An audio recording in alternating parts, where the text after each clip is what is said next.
Bapak Ibu, Assalamualaikum warahmatullahi wabarakatuh. Gimana kabarnya hari ini?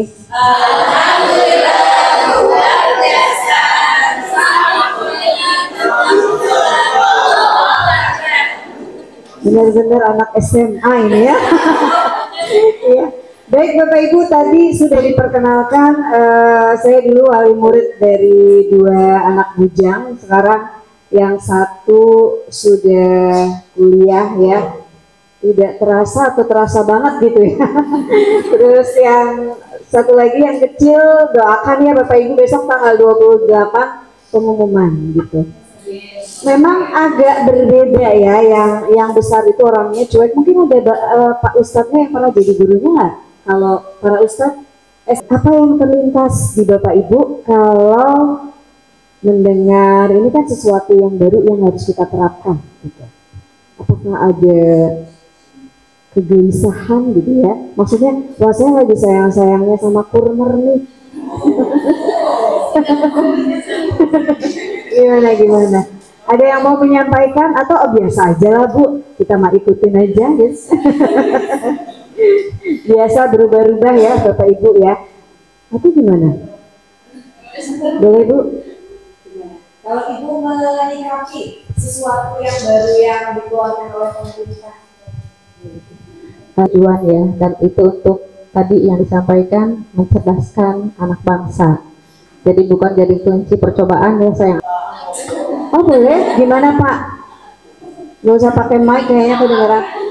Pak Aang atau Pak Aang? Iya silakan Pak. Pak Aang. Apa kalau Pak Aang?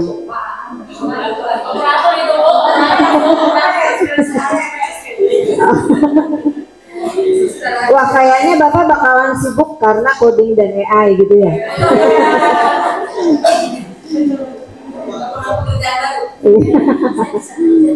Oke, baik. Jadi Bapak Ibu nggak usah resah dan gelisah.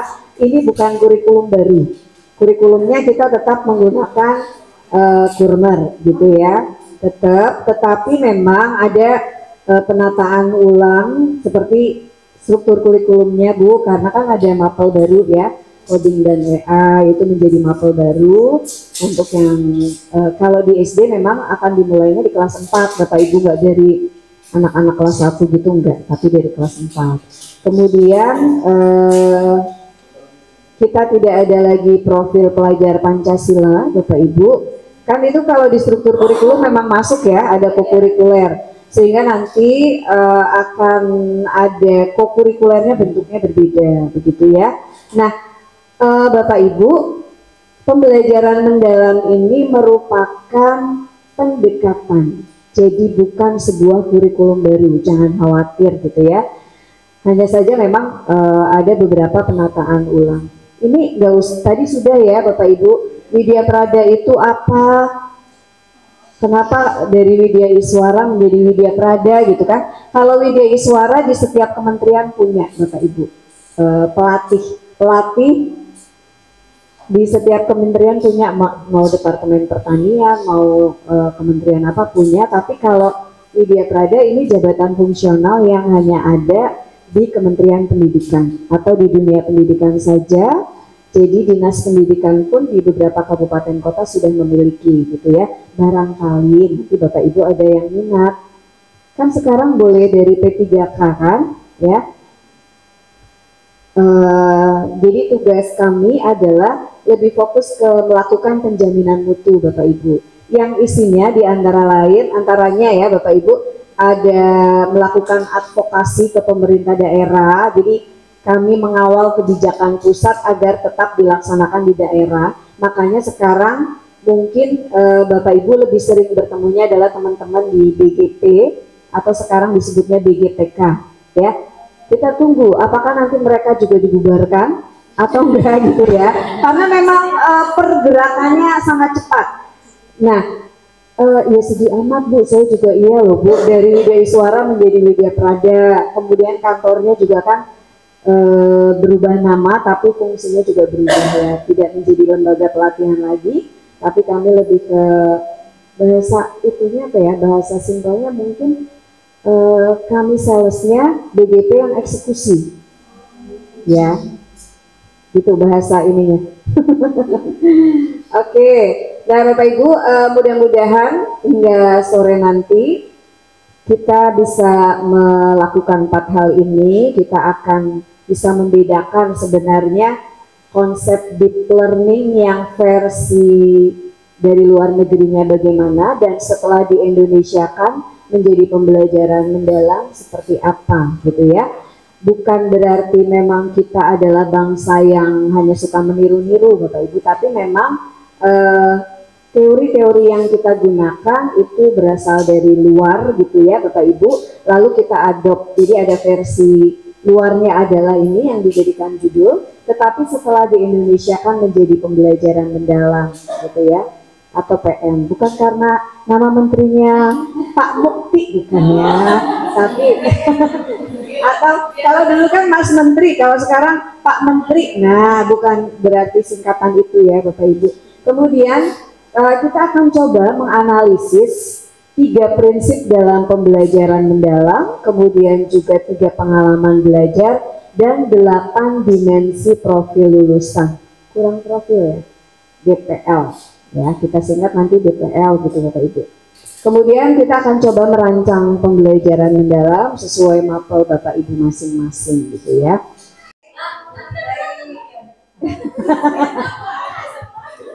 Mereka sudah sepakat siapa yang tua duluan. Oke, baik Bapak Ibu, silakan duduk kembali. Min median modus sudah paham kan ya? Walaupun ini nggak ada orang matematika kan? Iya. Baiknya gimana?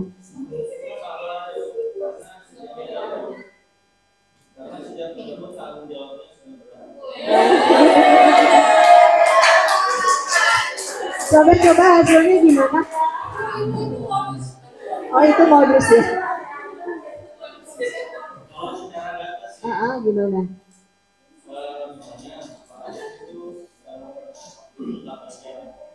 Hah, 8 jam? Itu yang paling muda? Iya.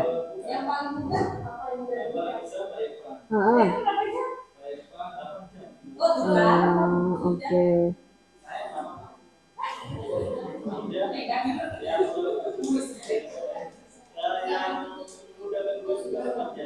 Oh gitu.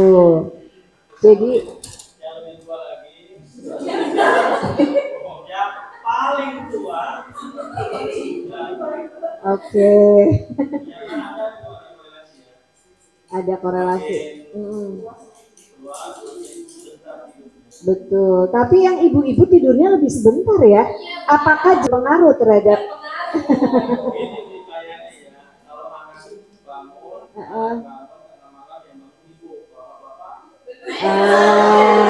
lanjut gitu ya.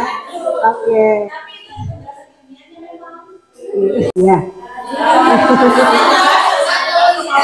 Oh, nggak tahu detailnya ya.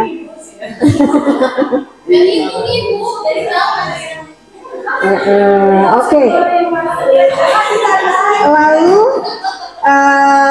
perasaan apa yang Bapak Ibu dapatkan ketika tadi kita di kelompok kecil? Di kelompok kecil tadi, kalau tadi semuanya ikut andil, terus lebih mudah hitungnya. Bagi kelompok sini gimana? Tadi kan awalnya nggak tahu nih, agak yang lain udah selesai, belum ngerti banget gitu. Tapi setelah di dalam kelompok kecil gimana?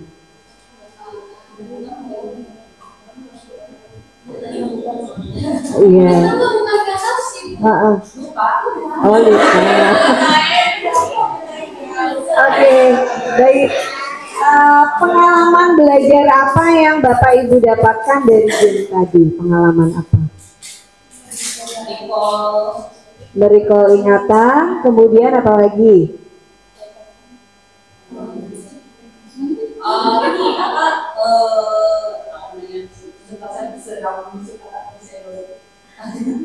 Menangkap informasi yang ada. Menangkap informasi yang ada, terus apa lagi? Mengurutkan angka. ya. Memang usia ditutup-tutupin. Oke. Takut ketahuan ya. Oke. Ketika tadi di depan Bapak Ibu atau semuanya terlibat loh ya. Di awal tadi Bapak Ibu mengurutkan ya, pengalaman belajar apa yang Bapak Ibu dapatkan?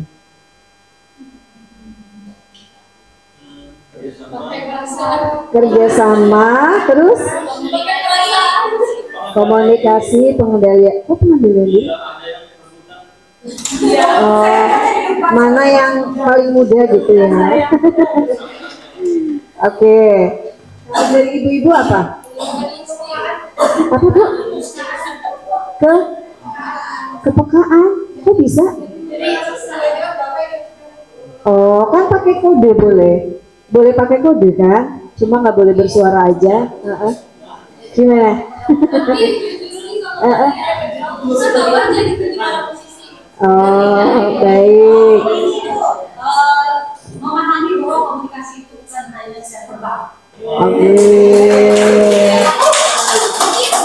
Oke, itu kan side effect-nya aja.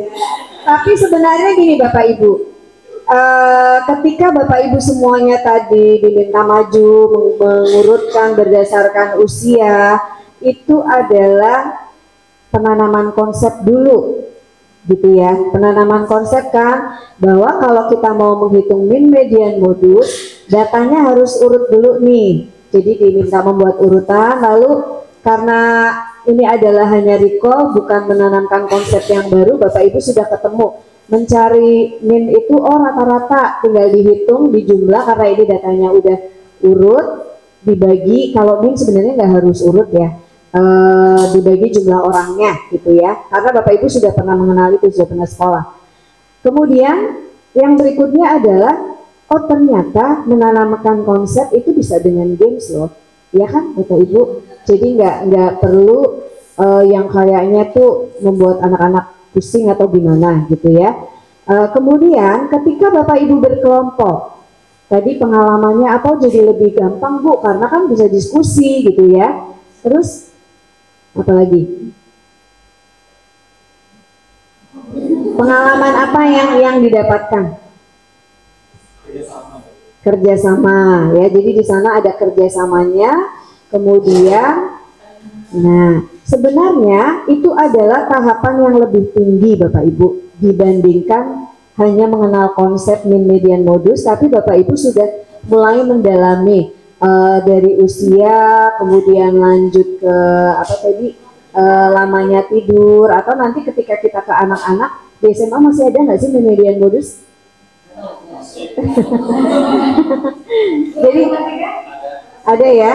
Jadi misalnya mencari ini, berapa lama media sosial dia akses, dia menggunakan media sosial itu berapa lama. Terus nanti diminta untuk menampilkan dalam bentuk tabel ataupun dalam bentuk chart gitu kan ya, silahkan. Nah di tahapan itu Bapak Ibu sebenarnya sudah mulai masuk ke applying ya. Setelah guru mengenalkan konsep, lalu Bapak Ibu mendalaminya lewat mengaplikasikan konsep yang sudah ditanamkan oleh guru, kemudian dipraktekkan di dalam kelompok gitu. Nah ketika tadi presentasi di sana ada modusnya itu 5566 ya kalau nggak salah ya tadi ya. Apakah ada modusnya 2 gitu? Ada nggak sih?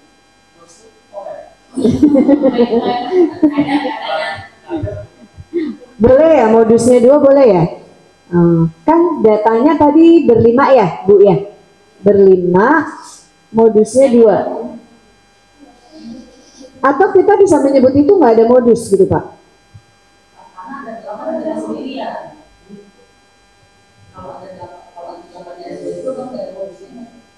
Kalau ada yang lebih dominan, di sana ada modus, tapi yang semuanya sama, misalnya dua-dua aja atau semuanya sama, itu tidak ada modus.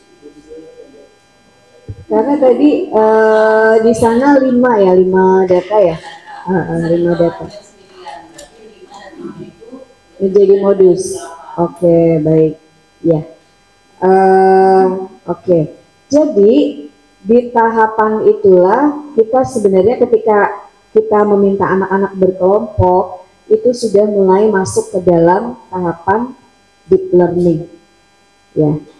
Jadi nggak mungkin dalam sebuah pembelajaran tanpa surface. Pasti ada surface-nya ya. Ada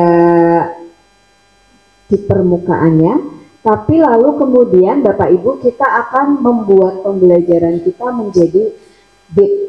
Kalau dulu Bapak Ibu masih sekolah kayaknya waktu itu.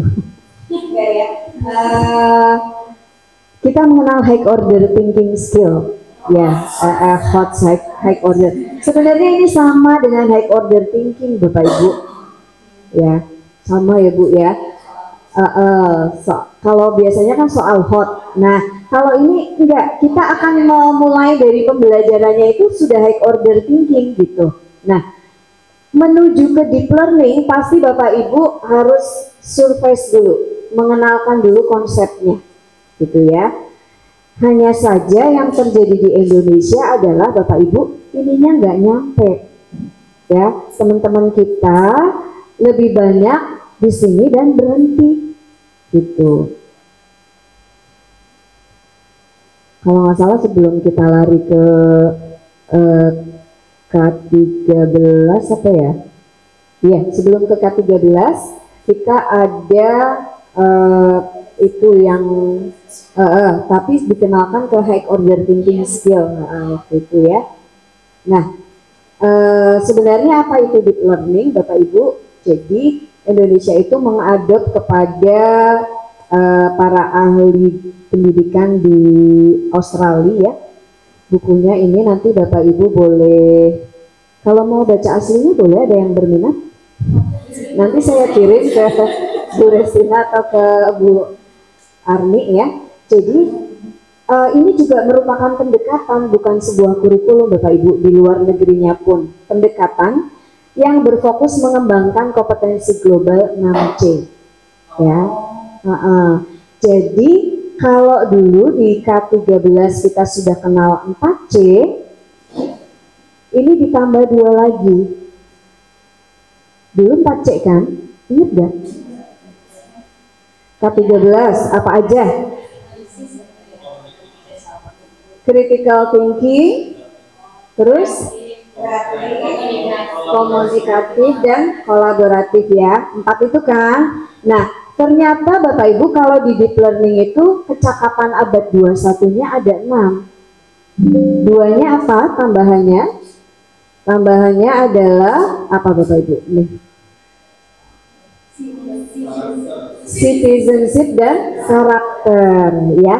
Jadi kalau versi luar negerinya mereka mengajar deep learning itu tujuan akhirnya adalah biar nanti anak-anaknya lahir sebagai anak-anak yang critical thinkingnya jalan.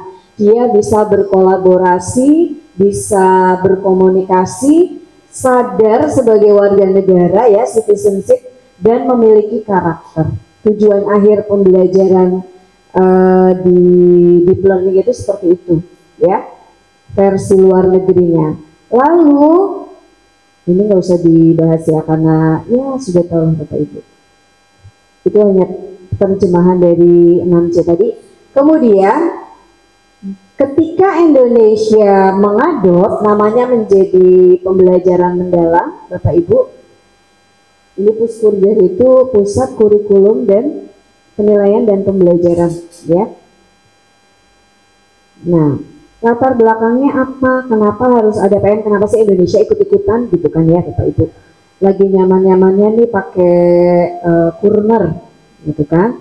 Nah, karena ini Bapak Ibu perubahan masa depan yang sulit diprediksi katanya gitu ya. Katanya apa iya gitu kan. Coba aja harga emas sekarang berapa?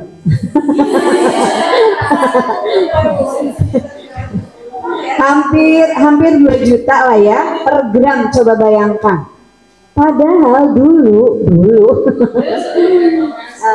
enggak sih, enggak sebelum reformasi Bu, sempat yang masih 900-an, 400-an ya, iya. Memang benar apa yang ini ya, pokoknya kita tuh nggak akan rugi kalau nyimpan emas atau dinar ya, katanya begitu ya. Kemudian Bapak Ibu, permasalahan mutu pendidikan ya, nggak usah jauh-jauh ke Papua Bapak Ibu, sesama Lebak aja ya, itu kan sudah sangat timpang. Kenapa sih orang tua mau menyekolahkan di Al-Qutua yang mahal? Kenapa?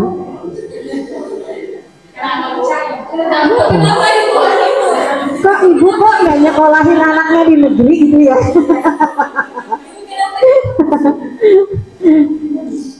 Berarti saya tidak percaya sama sekolah negeri ya.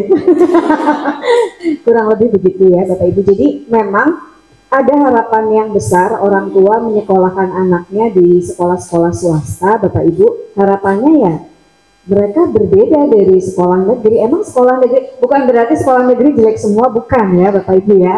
Tapi kita tahulah bagaimana kualitasnya gitu ya Bapak Ibu. Meskipun waktu SMA anak saya di negeri semua ya. Dan itu kerasa loh Bapak Ibu, wah kok saya nggak ngeluarin uang ya. Kok ini buka-bukaan. Kemudian literasi numerasi kita yang masih rendah Bapak Ibu, kemudian ini high order thinking skill dan ketimpangan mutu pendidikan ya. Karena suami saya guru dan di sekolah negeri, jadi saya tahu banget bagaimana kualitasnya ya Bapak Ibu, yang betapa sulitnya untuk mendisiplinkan, jangankan muridnya, gurunya aja susah.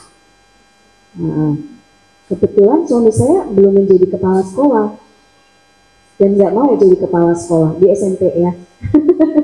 Terus kepala sekolahnya ogah-ogahan Bu, jadi jarang masuk dan seterusnya lah ya. Akhirnya kan mau nggak mau suami saya yang akhirnya seolah-olah menjadi kepala sekolah, seolah-olah padahal enggak ya gitu. Nah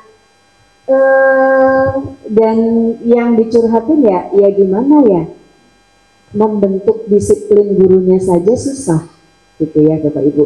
Datangnya dengan berbagai alasan, kalau yang masih muda nganterin dulu anak istrinya ya, ternak teri ya, antar anak antar istri kan. Dan seterusnya ya, berbagai alasan, sehingga memang dibutuhkan orang yang menjadi penggerak yang sambil menunggu guru-gurunya datang, ada pembiasaan dulu buat anak-anak, ngumpulin anak-anak ya, karena muridnya nggak banyak Bapak Ibu, sekolah negeri kecil ya. Kemudian ini Bapak Ibu kompetensi masa depan yang tadi kita bahas, kompetensi masa depan di 6C tadi, kemudian bonus demografi 2035 dan visi Indonesia Emas 2045 ya. Jadi kan anak-anak yang sekarang kita didik bisa jadi itulah yang akan menjadi pemimpin bangsa kita ya. Makanya ya kita yang harus mempersiapkan Bapak Ibu. Nah kemudian ini Bapak Ibu, ini sudah biasa kan kita tahu ya. Jadi di levelan low order thinking anak-anak kita lancar, tapi ketika di high order yang warna merah, anak-anak kita presentasinya sangat kecil. Ini diambil dari data PISA tahun 2022 ya. Jadi angka literasi numerasinya masih rendah untuk anak-anak kita. Kemudian Bapak Ibu, mengapa perlu pembelajaran mendalam? Melengkapi pendekatan pembelajaran dengan menambahkan karakteristik pedagogi. Jadi gunanya adalah untuk itu. Yang pertama adalah keterlibatan.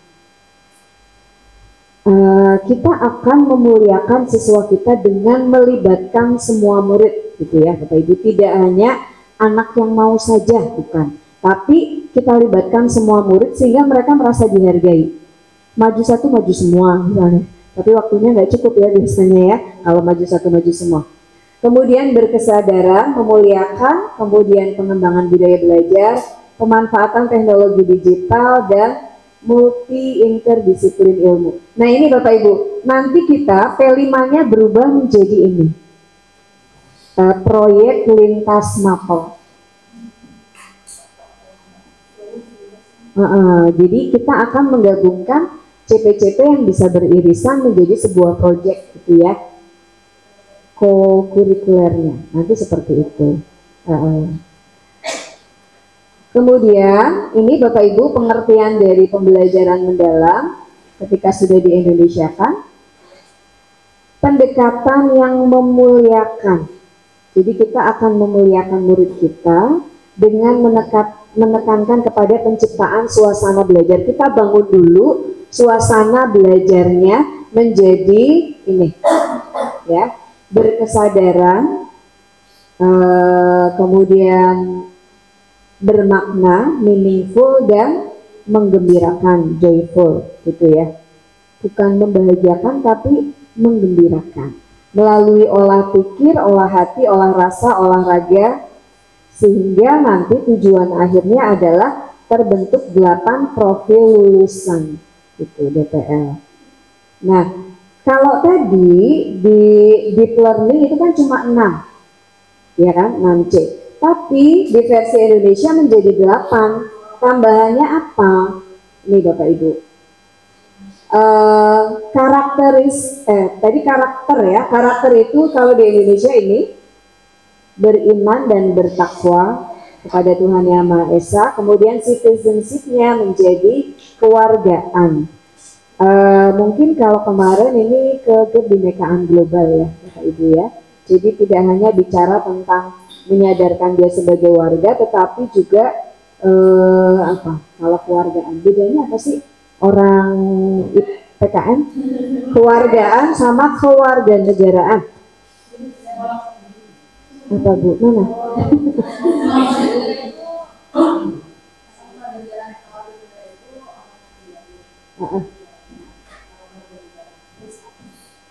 Kewarganegaraan status. Kalau kewargaan nggak ada ya?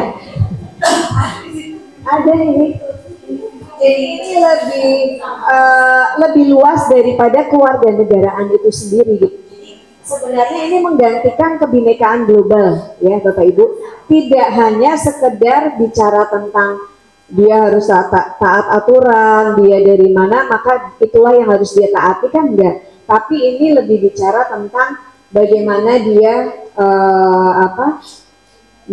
cinta tanah air, mencintai budaya, sampai ketika dia berada di sebuah tempat, maka itulah yang kayak peribahasanya orang Indonesia, ya itu ya arahannya ke sana. Gitu. Ketika dulu mungkin saya hidupnya lama di Jawa ya, dari kecil sampai kuliah misalnya di Jawa. Tapi ketika di sini ya nggak terlalu beda-beda amat sih. Cuma bahasanya aja, dan saya juga tetap nggak bisa bahasa Sunda kok. Gitu. Nah kemudian yang lainnya sama, Bapak Ibu berpikir kritis, kemudian kreativitas, kemudian kolaborasi. Nah yang beda dari 6C adalah 2 hal ini Bapak Ibu, kemandirian dan kesehatan. Itu yang beda. Kalau yang lainnya sama, communication. Jadi kita 8 gitu ya. Oke, ini adalah kerangka kerja pembelajaran mendalam Bapak Ibu. Artinya kita mulai dari sini ya. Ini kita kan ngajar dengan pendekatan pembelajaran mendalam. Outcome-nya bukan output ya, tapi outcome-nya adalah, outcome itu berarti bisa jadi hasilnya itu jangka panjang. Ya. Kalau anak-anak dari SD sudah di PM, sudah pembelajarannya mendalam, bisa jadi Bapak Ibu sudah mulai merasakan outcome-nya, gitu ya, karena sudah berapa tahun berarti kan. Nah ini ada outcome-nya adalah tadi Bapak Ibu 8 dimensi profil lulusan. Nah lalu di lingkaran kedua ini ada prinsip pembelajaran mendalam. 3 hal ini harus muncul di setiap pembelajaran, 3-tiganya. Jadi Bapak Ibu memberikan pengalaman, salah nggak saya? Nggak. Menggunakan ketika mengajar itu menggunakan prinsip bermakna, berkesadaran, bermakna, dan menggembirakan. Tiga-tiganya harus muncul sekaligus, gitu ya. Tapi di lingkaran berikutnya ini adalah pengalaman belajar yang diberikan. Pengalaman apa sih yang didapatkan anak-anak ketika belajar bersama Bapak Ibu? Dia menjadi memahami, bisa mengaplikasi, dan bisa merefleksi. Tiga hal ini tidak harus muncul sekaligus dalam satu kali pertemuan. Ya, beda dengan yang prinsip. Kalau prinsip tiga-tiganya harus muncul. Kalau yang pengalaman belajar bisa jadi Bapak Ibu memunculkannya di pertemuan pertama, memahami dulu. Nanti pertemuan kedua mengaplikasi dan merefleksi. Atau bisa jadi pertemuan kedua itu hanya mengaplikasi saja, praktek aja, gitu ya. Belum sempat anak-anak mempresentasikan, mengecek apakah hasilnya berbeda dengan kelompok lain, belum sempat. Pokoknya baru fokus ke mengaplikasi, praktikum saja misalnya. Dan nanti di pertemuan ketiga merefleksi. Bisa jadi begitu Bapak Ibu. Tapi ada juga mata pelajaran yang sekaligus bisa tiga-tiganya dalam satu kali pertemuan. Jadi sangat tergantung dari karakteristik mapel dan materi yang akan dibawakan, gitu ya. Kemudian, nah, hal ini tidak akan terwujud ketika tidak didukung oleh bagian luar ini Bapak Ibu. Kerangka pembelajarannya, ya. Ada praktik pedagogi, Bapak Ibu di sini mau menerapkan strategi apa, memilih model pembelajaran bagaimana, ya. Kemudian lingkungan belajar yang digunakan, apakah Bapak Ibu pure di dalam kelas atau mau ngajak anak-anak ke lab atau mengajak anak keluar, gitu ya, lingkungan belajar. Kemudian pemanfaatan digital yang akan Bapak Ibu pilih, dan kemitraan dalam pembelajaran. Bapak Ibu bermitra dengan siapa? Apakah anak-anak hanya bermitra dengan sesama temannya, atau Bapak Ibu akan melibatkan, oh hari ini saya mau ini Bu, mengecek harga makanan di kantin misalnya di koperasi. Berapa gitu ya misalnya. Berarti kita melibatkan pihak kantin sebagai mitra kita saat itu. Oke, sampai di sini ada pertanyaan Bapak Ibu? Ini dimensi profil lulusan, yang ini harus muncul tiga-tiganya. Berkesadaran artinya ini Bapak Ibu, jadi kita memposisikan anak-anak itu fokus pada kita dan siap belajar. Mereka sadar apa yang akan mereka pelajari, gitu ya. Kemudian bermakna ini lebih mendekatkan mereka kepada dunia mereka, kontekstualnya lah ya, dan menggembirakan mereka itu enjoy dan happy belajar bersama Bapak Ibu, tidak merasa tertekan, gitu ya, tidak merasa terzolimi, gitu sih. Dan yang namanya menggembirakan gak harus yang dengan games permainan seru, tapi Bapak Ibu bisa menciptakan permainan yang memang nyambung dengan materinya, gitu ya. Bukan berarti nggak boleh ice breaking, bukan berarti nggak boleh, tapi lebih disarankan yang lebih nyambung ke pelajarannya. Nah, ini Bapak Ibu, kalau teorinya sih terlalu panjang, nanti pada ngantuk. Boleh. Tadi dulu sampaikan arti itu kan gembira ya, bukan bahagia. Kemudian kan ada bukannya bahagia itu karena tingkatannya lebih tinggi daripada bahagia itu. Bahagia itu lebih tinggi daripada gembira gitu ya. Nah. Kemudian saya penasaran ya dengan searching itu ya, dan memang benar itu ya, kalau dari yang beberapa sumber ini memang lebih bagus bahagia itu ya, seperti gembira biasanya bersifat sementara, sedangkan kebahagiaan cenderung lebih tangguh dan stabil. Kemudian dampaknya gembira dapat memberikan kebahagiaan, namun juga bahagia dapat memberikan lebih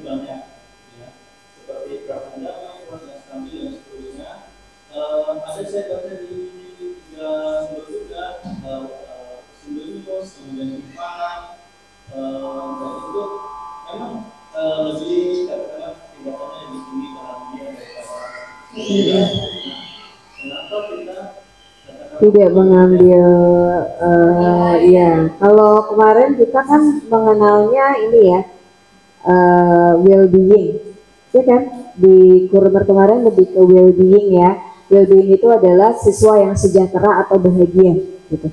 Kenapa sih ngambilnya nggak ke sana, nggak ke bahagia tapi gembira.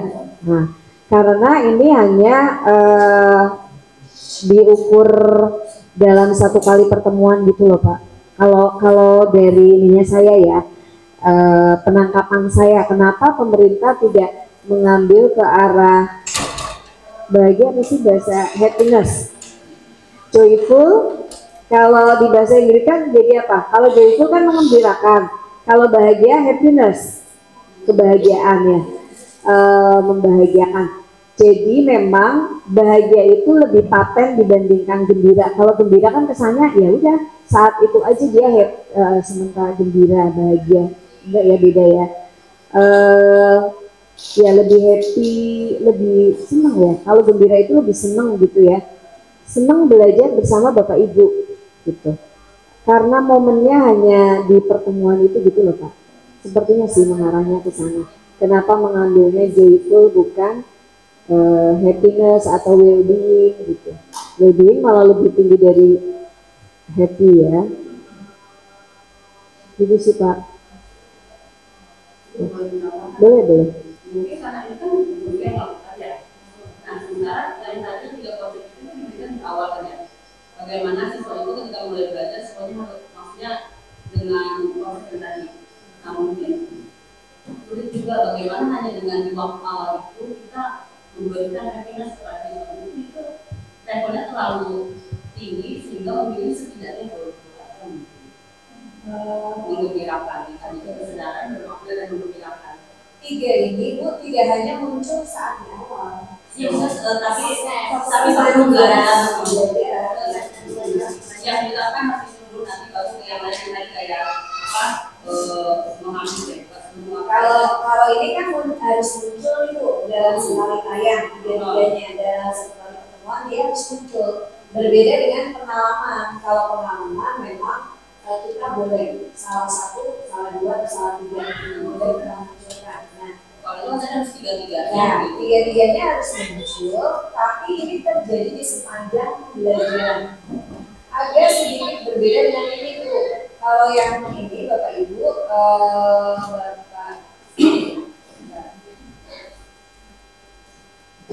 kalau yang ini bisa jadi akan kenapa saya bilang bisa jadi karena di tahapan memahami ini juga bisa diapresiasi ya. Tapi fokus utama tiga pengalaman belajar ini adalah di kegiatan ini. Ya, ini ketika mengajar kan ada kegiatan awal yang persepsi dan sebagainya, kemudian kegiatan inti dan kegiatan akhir ya. Nah, untuk pengalaman belajar ini Bapak Ibu bisa jadi akan dominan muncul di kegiatan inti. Tapi tidak memungkinkan, tidak merubah kemungkinan, gimana ngomongnya? Tidak menutup kemungkinan. Tahapan memahami sudah mulai kita berikan saat persepsi. Ya. Tahap memahami bisa jadi kita berikan di apersepsi. Sudah kita mulai. Begitu juga dengan yang merefleksi. Gitu. Ya. Oke. Nah, ini Bapak Ibu di memahami ini ada pengetahuan esensial, ada pengetahuan aplikatif, dan ada pengetahuan nilai atau karakter. Ternyata pengetahuan itu ya nggak sekedar yang pengetahuan aja, ada juga kok pengetahuan nilai gitu ya, atau karakter, ada juga pengetahuan yang sifatnya aplikatif. Oleh karena itu pengalaman belajar ini bisa Bapak Ibu berikan dalam beberapa kali pertemuan, nggak harus dalam satu kali pertemuan. Kemudian di tahapan mengaplikasi kita akan memberikan pendalaman pengetahuan ke anak-anak, dan di tahapan merefleksi mereka sampai sadar, oh ternyata kayak gini ya Bu, gitu ya. Atau anak-anak kita sampai merancang nextnya mau ngapain setelah mereka mendapatkan ilmu itu. Saya mau ngapain sih, apa sih ini manfaatnya gitu Bapak Ibu, di refleksi. Jadi bukan sekedar yang refleksi akhir pembelajaran sebenarnya di sini. Bisa jadi refleksi ini masih berada di kegiatan inti.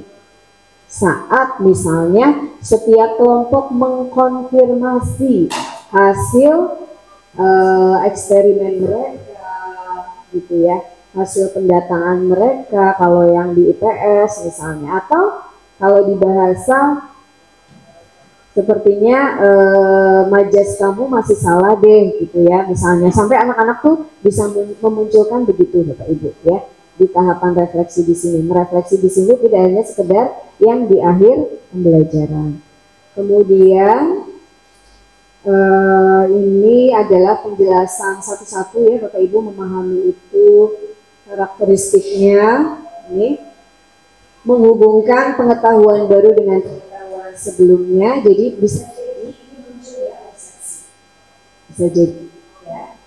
Kemudian mensimulasi proses berpikir peserta, jadi misalnya Bapak Ibu menayangkan dulu sesuatu gitu ya, baru kemudian melanjutkan. Ini bisa jadi kan Bapak Ibu munculkan di awal kegiatan inti gitu ya. Ada yang mau ditanyakan nggak tentang ini? Ini pengalaman belajar merefleksi ya yang ketiga. Jadi dia memperluas ide. Nah ini Bapak Ibu, kalau di selama ini Bapak Ibu fanatiknya kan ke taksonomi Bloom ya. Kemudian kemarin kita di Kurmer dikenalkan kepada Type and Eugene yang 6 aspek atau faset pemahaman. Ingat gak? Yang itu ya. Jadi ternyata CP-CP kan besok kita masih pakai CP ya. CP-CP yang disusun itu tidak menggunakan taksonomi Bloom, tapi menggunakannya adalah 6 faset pemahaman, di mana ketika anak-anak punya kemampuan menjelaskan, dia akan dianggap kemampuannya sama dengan menginterpretasi ya. Padahal kalau di taksonomi Bloom itu sudah dua hal yang berbeda, tingkatannya beda banget ya kan Bapak Ibu.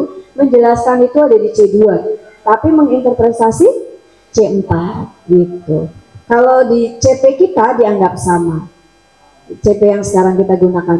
Oleh karena itu kita tidak boleh mengklaim oh ini CP-nya rendah ya, gak sampai ke menganalisis misalnya, karena memang dia dibuatnya tidak menggunakan taksonomi Bloom gitu ya. Nah, kita dikenalkan di taksonomi Solo ini Bapak Ibu,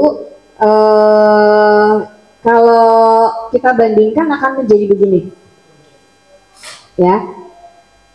Ini Bapak Ibu sudah di luar kepala kan ya, C1, C2, C3, C4, C5. High ordernya dimulai dari C4 sebenarnya, menganalisis ya. Lalu di taksonomi Solo dimulainya dari prastruktural, jadi anak yang nol, gak tahu apa-apa ini. Kemudian anak yang punya satu pengetahuan ini, kemudian ini beberapa pengetahuan, kemudian ini adalah anak-anak yang dia bisa menciptakan berbagai hubungan dari pengetahuan yang dia miliki. Kalau di guru penggerak, yang jadi guru penggerak, koneksi antar materi gitu ya, menggabung-gabungkan beberapa pengetahuan. Kemudian ini adalah kemampuan berpikir abstrak, mungkin kalau matematika integral gitu ya. Nah, kalau kita sandingkan dengan pengalaman belajar di PM Bapak Ibu, memahami ini tadi kan ada 3, dan ini boleh Bapak Ibu berikan secara bertahap, tidak dalam satu kali pertemuan ya. Memahami ini baru di tahapan unistruktural dan multi ya, atau di C1 dan C2 ya. Oke, udah mau asar belum kan? Oh. Nah, kemudian mengaplikasi ini sudah mulai masuk ke level high order thinking, ya Bapak Ibu, yaitu di tahapan menganalisis dan menerapkan. Kemudian yang paling tingginya adalah merefleksi. Atau anak-anak bisa mengembangkan ide. Oke, dari perbandingan ini Bapak Ibu bisa ini ya. Jadi ketika jadi Bu, kalau misalnya tuntutan dari PM ini kita harus memberikan pelajaran ke anak-anak sampai di kemampuan mengevaluasi dan mencipta. Gitu ya. Oke, kita lanjut. Nah, ini contoh-contohnya Bapak Ibu. Kalau memahami, misalnya peserta didik dapat menjelaskan beberapa elemen yang terlibat dalam fotosintesis. Jadi dia tahu bahwa fotosintesis itu adalah apa rumusnya?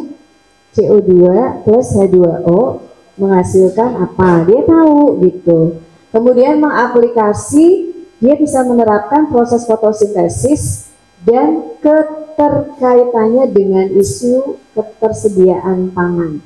Sudah ke aplikasi sehari-hari. Kalau merefleksi fotosintesis, mengkaitkan fotosintesis dalam konteks yang lebih luas, gitu ya. Coba dirasakan perbedaannya deh. Kira-kira Bapak Ibu sudah di level mana? Mengaplikasi atau sudah sampai ke merefleksi? Dan menyadari perannya terhadap isu nyata seperti ketersediaan pangan, perubahan iklim, dan sebagainya. Merefleksi, oke. Atau tergantung pada CP. Tergantung CP Bu, CP-nya mintanya apa gitu ya. Kadang kan ada yang mengenalkan konsep aja, tapi ada juga yang sampai dalam kehidupan sehari-hari gitu ya kata-katanya. Oke, itu sih Bapak Ibu. Kemudian sampai di sini nggak bingung kan? Ini kerangka pembelajaran.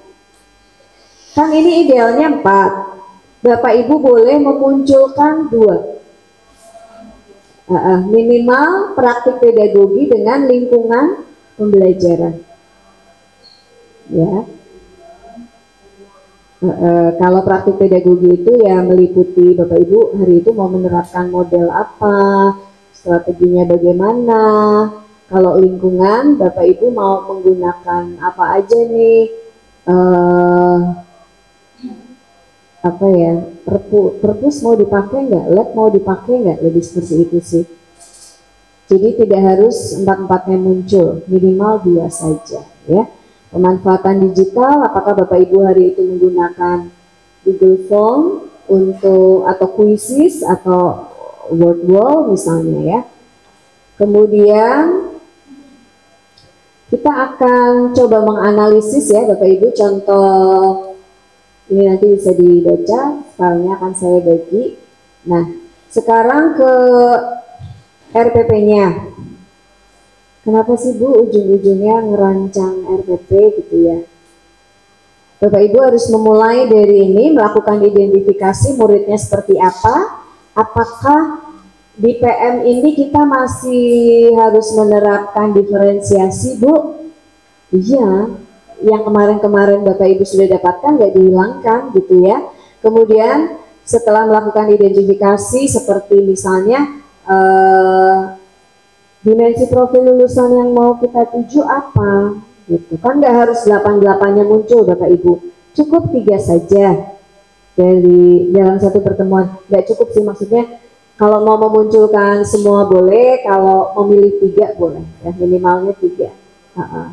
Nah, kemudian Bapak Ibu setelah Bapak Ibu melakukan identifikasi mulai dari kesiapan murid ya, berapa persen sih anak yang sudah menguasai konsep ini, berapa yang 0 sama sekali, berapa yang menengah, kemudian karakteristiknya gimana murid kita, profil lulusan yang kita tuju apa, Bapak Ibu silakan mendesain pembelajarannya, mulai dari tujuannya bagaimana, kemudian Bapak Ibu juga menentukan kerangka pembelajarannya ya, yang tadi yang 4 tadi Bapak Ibu boleh minimal pilih 2, bukan memilih, memang 2 yang dimunculkan ya.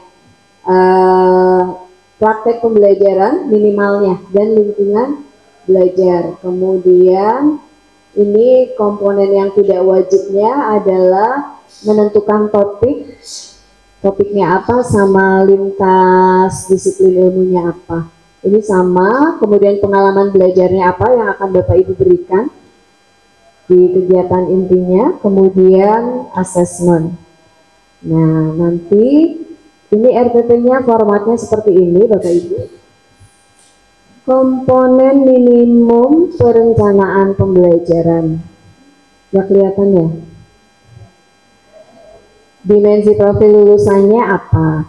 Di sini boleh Bapak Ibu menambahkan tadi hasil identifikasi kita, misalnya sekian persen murid saya sudah siap belajar atau gaya belajarnya atau apa, boleh di sini ditambahkan.